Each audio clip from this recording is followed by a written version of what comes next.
Good morning. I'm Sylvia Shutes, and I am joined again by Scott Hoefler. This is the Side by Side podcast.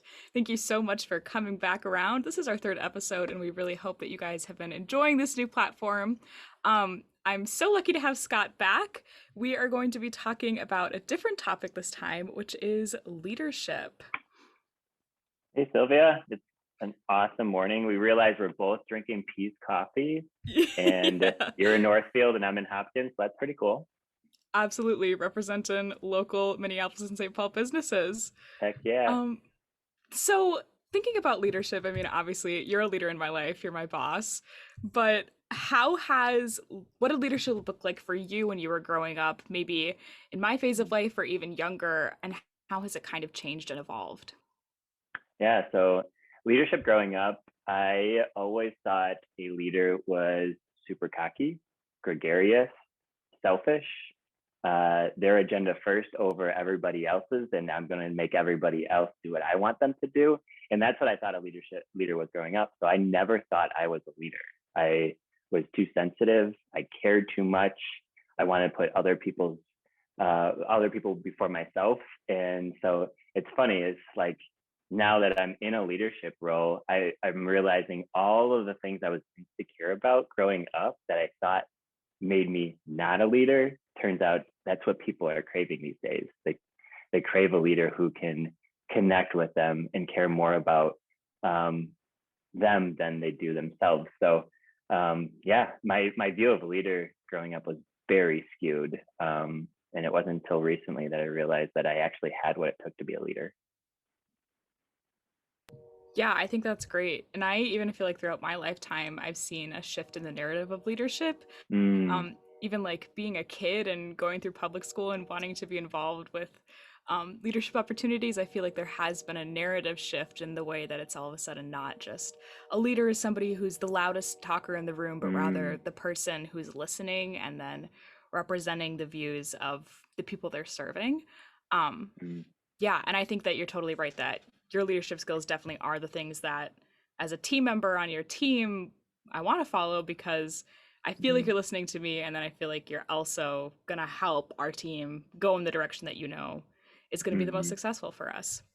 So, Yeah, your point about the loudest has been like just the thing that kept me probably the quietest is that because I was an introvert growing up, and that was in a time when introverts weren't celebrated, extroverts were. The person who can walk in the room and demand the room right away, that was the person who you gravitated towards, or became the captain of your sports teams, or your teachers um, gravitated towards as well, or other kids in the room, because they were the loudest. They were celebrated as being the most outgoing. And so growing up, the fact that I was shy, the fact that I could talk to one person for uh, a length of time more than I could a group of people, kept me from actually vocalizing a lot of what I knew and what I thought was right for the people around me. Yeah, yeah, that was narrative there is like, huge. oh, I totally agree. Was Mm-hmm. there like a catalyst moment or a definitive switch when you felt like you realized that leadership was a different definition than what you were originally under? Yeah, I so started studying leadership specifically because once I graduated college and in the workforce, I was naturally moving into more leadership roles, and I didn't understand why. And so, well, if I didn't see myself as a good leader, so obviously I need to be better than where I thought I was. And so I actually started studying the way Jesus led, and the greatest leader of all time.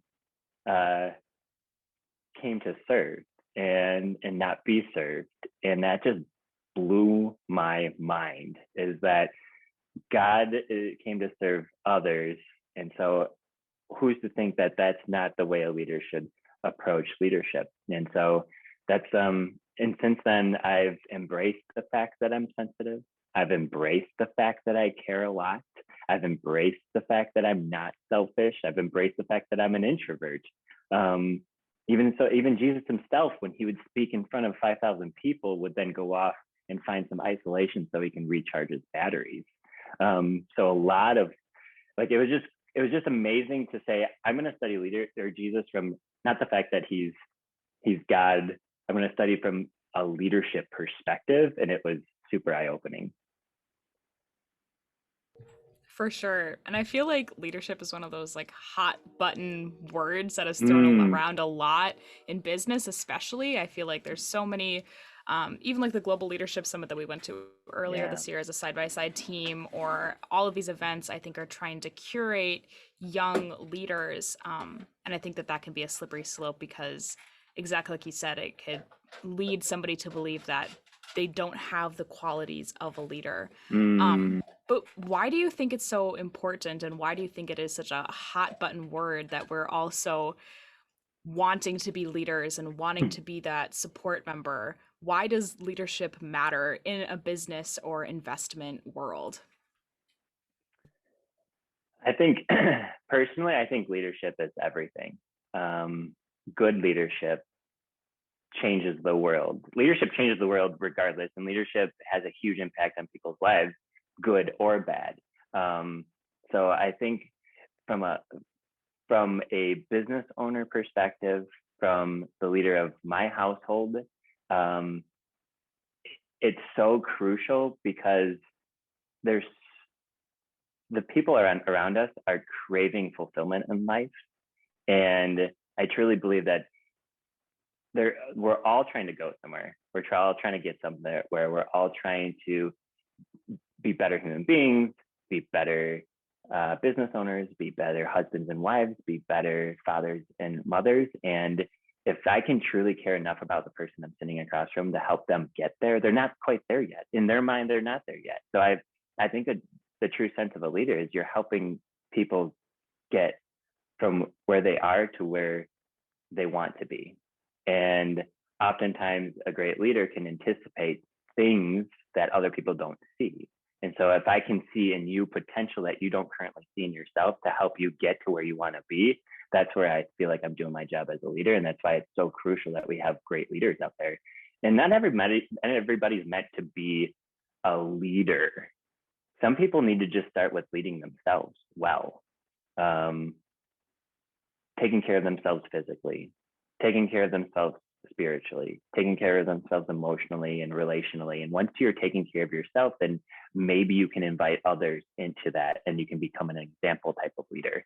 But not everybody's meant to be I'm going to sit in front of 50 people and help get them all to understand this vision and go in this direction. Some people can just start with leading themselves.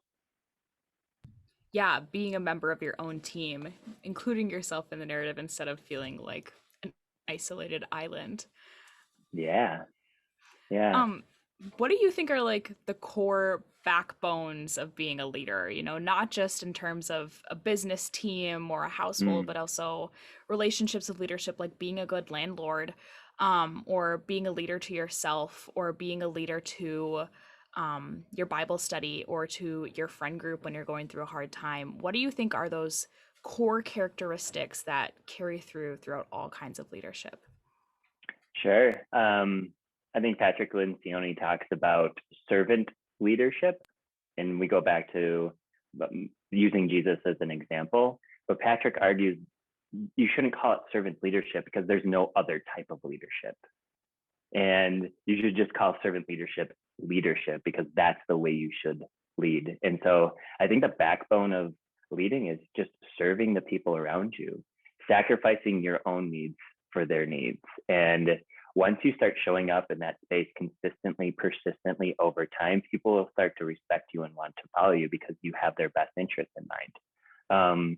To go along with servant leadership is empathy, is being able to share in somebody else's perspective or being vulnerable and having the courage enough to say, I don't understand your perspective. Help me to understand it because I've never walked in your shoes or I've never seen things from your lens. So I think true empathy is to be able to is trying to put on other people's lenses to see life through their eyes and through their growing up and through their concerns, and not try to drive yours all the time.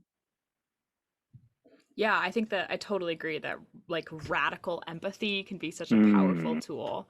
Um, and I think that there's kind of a fear sometimes of leaders being empathetic or too emotional. I mean, we've already kind of touched on that, but there's this almost a stigma around leaders who are on the same emotional playing field as the rest of their yeah. team members.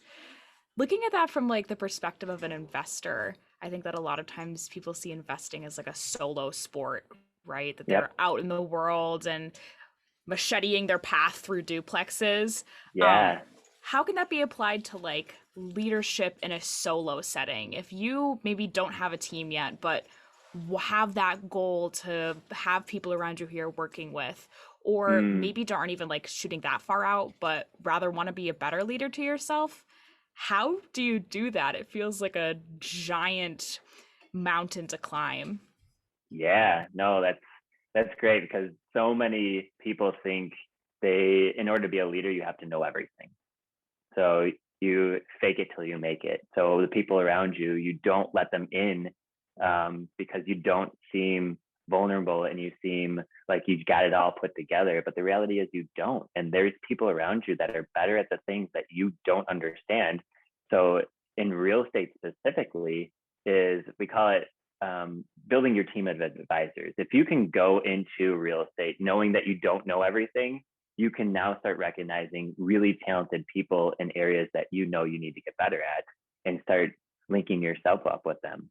Um, Financing is a big deal in real estate. Find a mortgage lender who is incredible with financing strategies and is open to talking with you about your crazy ideas because they're the expert in their field. They can help you get to where you want to go.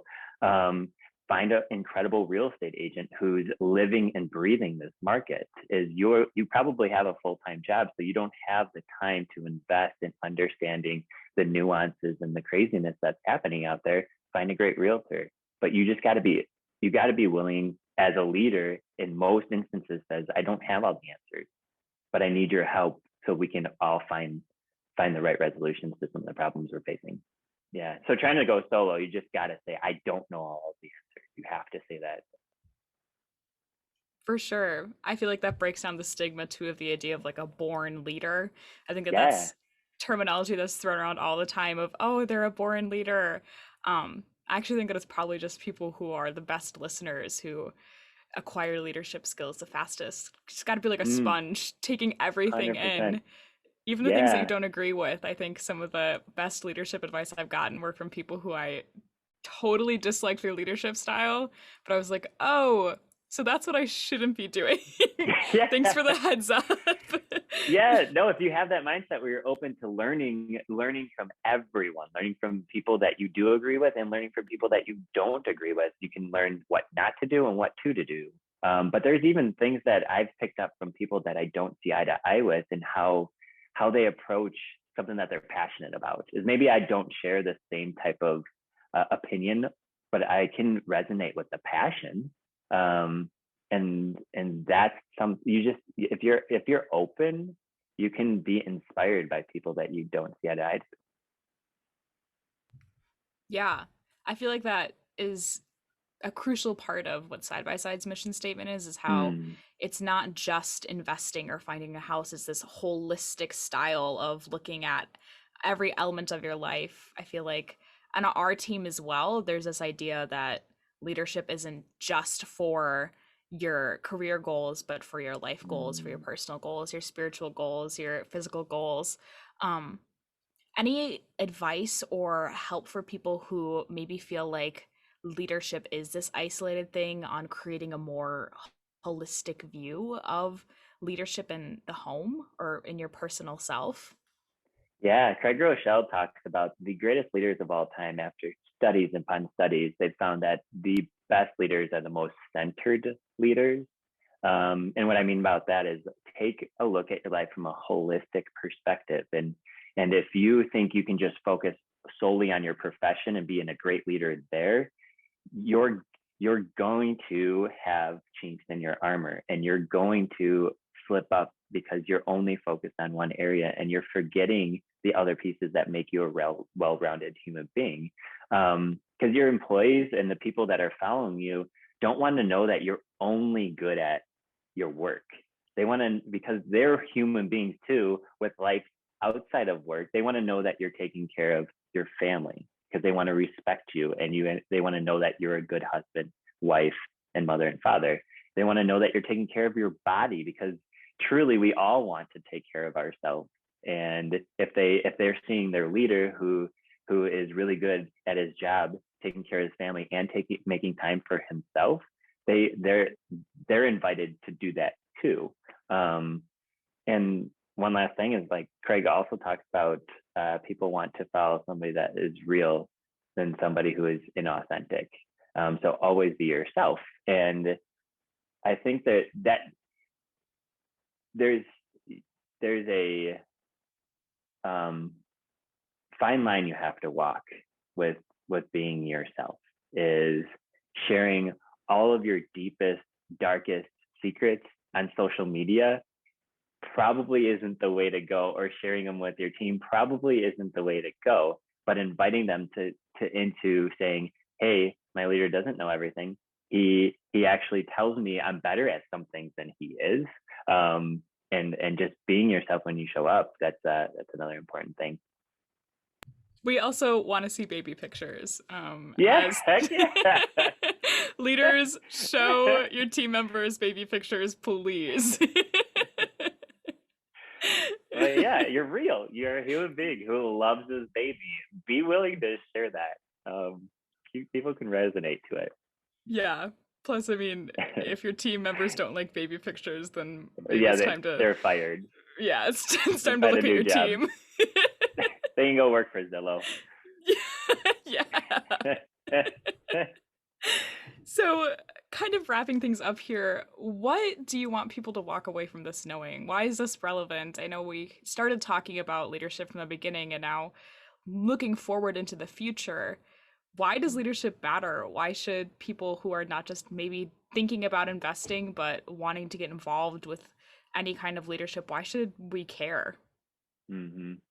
I think because there's so much distraction out in the world, and there's so many opinions being thrown around, and there's so many things that we could have buy-in to, that leadership cuts through all of it. And good leadership makes a huge wedge and helps other people to follow, because people are craving it. They want answers. And in a world where there's just lies just showering at us, it's important to have leaders that you respect and that you are excited to follow, making that wedge for you through all the bullshit that's out there. Yeah. So, in conclusion, people want vulnerability, truth, and baby pictures. And baby pictures. Great. Well, Yeah. Scott, thank you so much for your leadership this morning. Thank you, listeners, for joining us. Make sure to follow us on all of our social media. You can find us at sidebyside.re.com or on Instagram. We love hearing from you guys. We've been getting some really lovely feedback. And thank you guys so much for listening. Scott and I love doing these, but it's way more fun when people actually tune in. So we are so grateful for you. And Sylvia, thank you for, I just so excited for the next generation and for leaders like yourself who are setting the tone. And it's a joy that I get to work alongside you at Side by Side. So thank you for all your contributions. Oh, thanks, Scott. To good leaders. Signing off. To good leaders. Bye.